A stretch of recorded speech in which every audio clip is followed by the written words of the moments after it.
안녕하세요. 이번 시간에는 재료역학 5.5장 보에서의 수직 응력에 대한 내용을 한번 해보도록 하겠습니다. 저번까지 이제 5장에서 카파는 로우분의 1 그리고 dx분의 d세타랑 똑같다라는 거를 했어요. 그리고 또 뭘 했냐? 입실론은 마이너스 카파 y 라는 거를 했죠.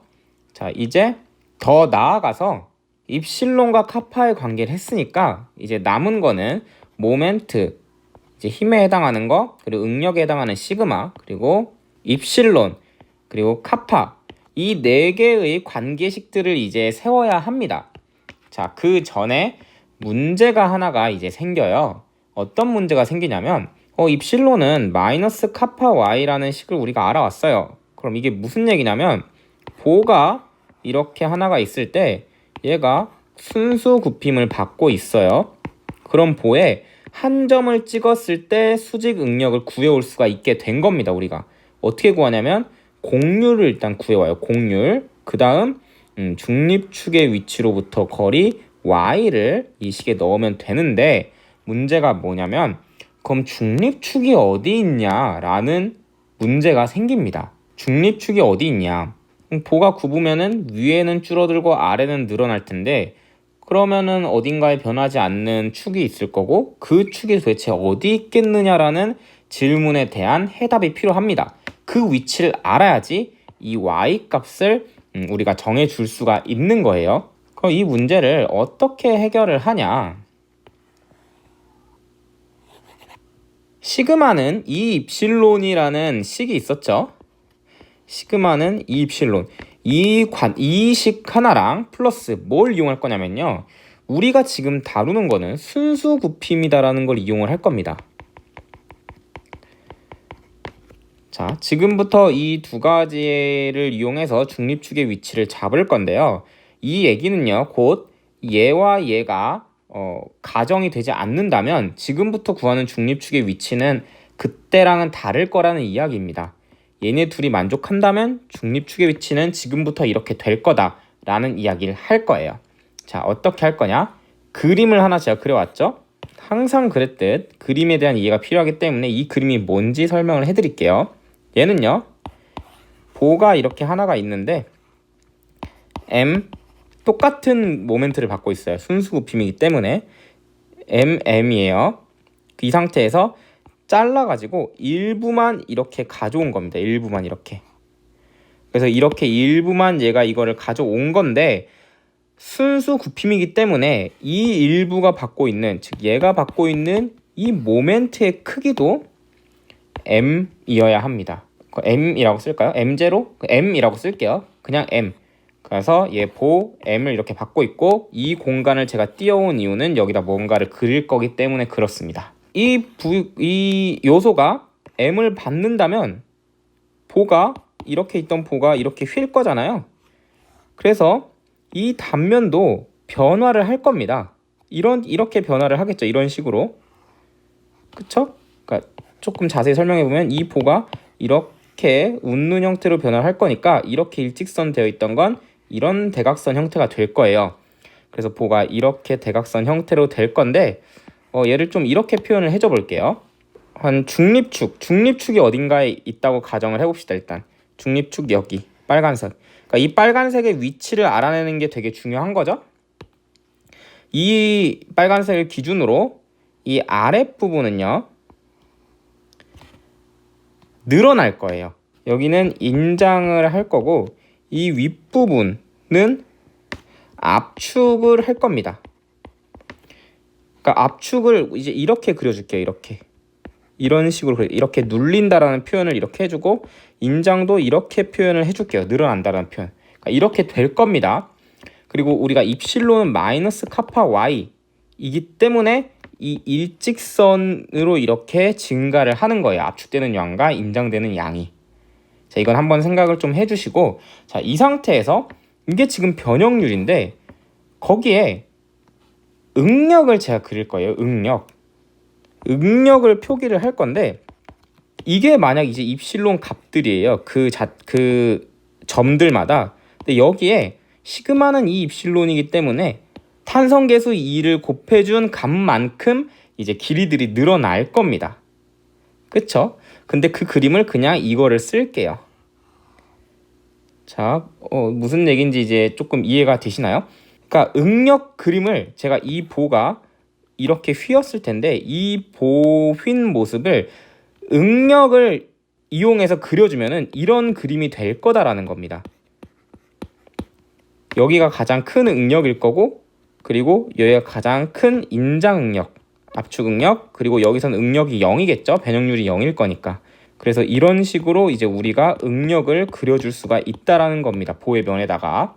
자, 근데 순수 굽힘이라면서요?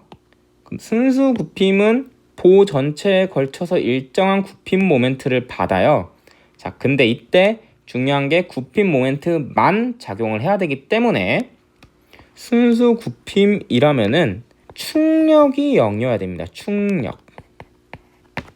얘네들이 다 하나의 시그마예요. 이 검은색 선들이 얘도 시그마, 얘도 수직응력, 수직응력, 수직응력, 수직응력이 이렇게 있잖아요. 자, 근데 여러분이 재료역학 1장에서 배웠듯이 수직응력을 면적에 곱해주면은 힘 F가 나옵니다. 힘 F.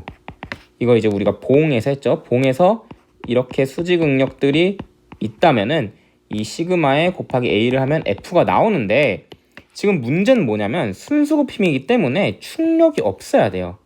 즉 이 시그마가 면적을 곱해서 힘을 만들어야 되는데 지금 이렇게 얘네들이 더해져서 만든 이 힘과 인장 부분에서 만들어진 이 힘이 더하면 0이 나와야 된다는 겁니다. 그래야 순수 굽힘일 거니까요. 이걸 이용해서 중립축의 위치를 구할 겁니다. 그럼 이걸 수식으로 작성하면 어떻게 되냐? 시그마 F는 0이어야 된다는 이야기죠. 여기서 어떤 걸 쓸 거냐? 항상 그랬듯이 무언가를 우리가 증명을 할 때 물리에서 가장 많이 쓰는 미적분학의 기술을 쓸 겁니다. 미적분학의 기술은 뭐냐? 여기서부터 이제 뭐 y만큼 가요. 중립축으로부터 y만큼 떨어져 있는 곳에다가 뭘 잡냐면요. DA를 잡을 겁니다. DA. 이렇게 요렇게 이제 DA를 잡을 거예요. DA. 자, 근데 DA를 제가 그림을 이렇게 그려서 약간 오해의 소지가 있는데 원래는 어떤 거냐면요. 이건 지금 이제 볼을 옆에서 본 그림이잖아요, 얘가. 볼을 옆에서 이렇게 본 모습을 이렇게 따온 겁니다. 자, 근데 이쪽에서 볼을 봐요, 이쪽에서 볼을 본 모습을 보면은 얘가 뭐 사다리꼴이라고 해볼게요. 사다리꼴. 볼을 본 모습이 사다리꼴이에요. 자, 이렇게 돼 있습니다. 그러니까 얘가 이쪽에서 보면은 뭐 사다리꼴이다라고 가정을 한 거예요. 그리고 중립축의 위치를 여기다 잡았으니까 중립축이 아마 이렇게 위치를 해 있었을 겁니다. 이런 식으로 돼 있었겠죠? 자, 그럼 제가 이 뒤에는 뭘 그린 거냐면은 중립축에서 y만큼 가요. 그러면은 여기서 중립축에서 얘도 y만큼 가서 여기에 잡아요. y만큼 가가지고 미소 면적 DA를 잡는 겁니다. 그러니까 이 DA예요. 지금 여기는 이 DA를 제가 그냥 그림만 이렇게 그려 놓은 겁니다. 그렇죠? 그러니까 이 DA를 여기서 본 그 미소 면적, 아주 작은 면적이라는 겁니다. 그렇죠? 자, 근데 아주 작다는 말이 무슨 얘기냐? 아주 작다. 미적분에서 많이 쓰는 충분히 작다는 여기서 어떤 얘기냐면요. 이게 지금 위로 올라갈수록 응력들이 커지고 있죠? 중립축 기준 위로 올라갈수록 응력이 커져요. 아래로 내려갈수록 응력이 커져요. 즉 매 위치마다 응력이 바뀌는데 내가 잡은 이 DA 안에서는 응력이 변하지 않는다라는 가정을 하는 겁니다. 지금부터 이제 충력을 더해가지고 0을 만들 건데 이걸 어떻게 더할 거냐? 중립축으로부터 y만큼 떨어진 곳에 미소 면적을 잡는다. 그 미소 면적에는 응력이 모두 일정하다라는 가정을 일단 해보자. 그럼 뭐가 되냐면요. 응력이 일정하다면 그 응력에다가 면적을 곱하잖아요. 그럼 그게 바로 힘이 됩니다. 이제 DF라고 할까요? 자, 조금 복잡하게 제가 쓰고 있네요. 그러니까 이 미소 면적에다가 응력이 일정하다면 이 일정한 응력에 곱하기 면적을 해주면은 그게 내가 미소 면적에 잡은 힘이 나올 거다라는 겁니다. 이거 재료역학 1장에서도 했었던 거죠. 이렇게 힘 F가 이렇게 있다면 시그마는 A분의 F고 이렇게 구한 시그마는 이 면적에 걸쳐서 모두 똑같은 크기의 시그마 값을 우리가 구해내는 겁니다. 그래서 응력이 일정하다라는 가정, 이 미소 면적 안에선 응력이 일정할 것이다 라는 가정을 하고 이렇게 하면은 이 면적에 작용하는 힘이 나온다. 자, 그러면 이제는 쉽죠? 그러면은 F는 뭐냐? 인테그랄 시그마 dA가 될 겁니다. A에 대해서 전부 적분을 한 이런 식으로 여기도 미소 면적 dA 구하고 여기도 이제 미소 면적 dA 구하고 이런 식으로 여기를 다 더하자는 거죠. 그렇게 해서 나온 F가 있는데 이 F가 0이 나와야 한다는 겁니다. 됐죠? 자, 그럼 여기에 식을 이어서 쓰면 얘랑 똑같은 얘기는 시그마는 2입실론이니까 인테그랄 바깥으로 2를 빼요. 그리고 입실론 DAA는 0인데 자, 그럼 일단 이러면 입실론이 약분이 돼요. 입실론이 아니라 탄성계수 2가 약분이 돼요. 근데 입실론은 뭐였냐? 입실론은 마이너스 카파 Y였죠? 자, 그럼 마이너스 카파도 밖으로 빼서 약분할 수가 있어요. 그러면 적분항 안에 남는 얘는 뭐냐면 Y만 남게 됩니다. Y. 인테그랄 Y dA는 0이 됩니다. 승수 부품이라는 걸 가정을 한다면 충력이 0이어야 되고 그 충력을 구하려고 응력으로 이런 식을 만들었어요. 그 다음 적분을 하고 약분들을 다 해보니까 결국 인테그랄 Y dA는 0이 나온다라는 게 됩니다. 자, 근데 이거 우리가 정력학에서 했어요. 얘가 뭐냐면요. 혹시 X가 아니라 Y겠죠? Y바라는 걸 혹시 우리 기억을 하시나요? Y바는 도심의 좌표입니다. 이게 정력학 5장에 있었던 내용이에요. 근데 얘를 어떻게 구하냐면요. 전체 면적 A분의 인테그랄 AY dA를 이용해서 구했어요. 우리가 정력학 시간에. 이것도 이제 알고 계셔야 됩니다. 자, 근데 이걸 정력학 시간에 배웠거든요. 근데 지금 유도한 식을 보면은 얘가 0이라면서요.